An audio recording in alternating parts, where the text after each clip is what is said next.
আমি করব ডাঁটা আলু শুক্তো। ডাঁটা নিয়েছি, আলু কেটে নিয়েছি, কুমড়ো কেটে নিয়েছি, রাঙালু কেটে নিয়েছি আর উচ্ছে। আমি এবার গ্যাসটা জ্বেলে নেব। গ্যাসটা জ্বেলে কড়াটা বসিয়ে দিয়েছি আর কড়াটা গরম হয়ে গেছে। আমি এবার সরষের তেল দিয়ে দেবো। তেলটা গরম হয়ে গেছে, আমি বড়ি ভেজে নেব। ভাজা হয়ে গেছে, আমি এবার তুলে নেব।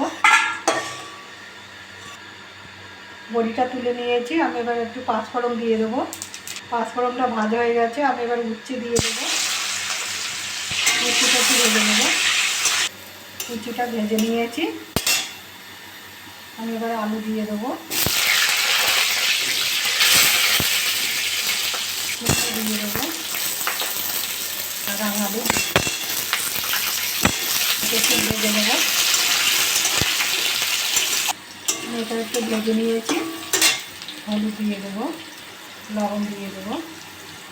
এটা নেড়ে চেড়ে নেবো। এটা ভালো করে নেড়ে চেড়ে নিয়েছি।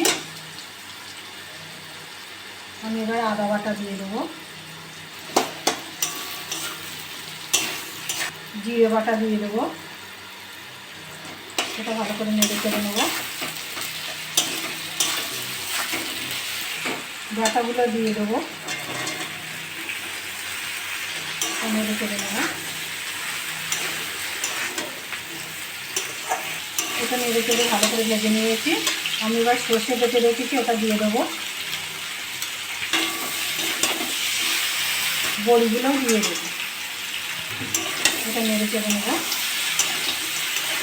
করে নেড়ে চেড়ে নিয়েছি। আর সর্ষে ছিল, ওই সর্ষের বাটিটা দিয়ে জল দিয়ে দেবো।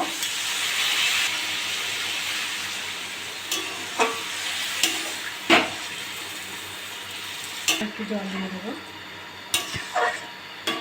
একটু চিনি দিয়ে দেবো। নেড়ে চেড়ে নেবো। এবার ঢাকা দিয়ে রাখবো, তুলে নেবো।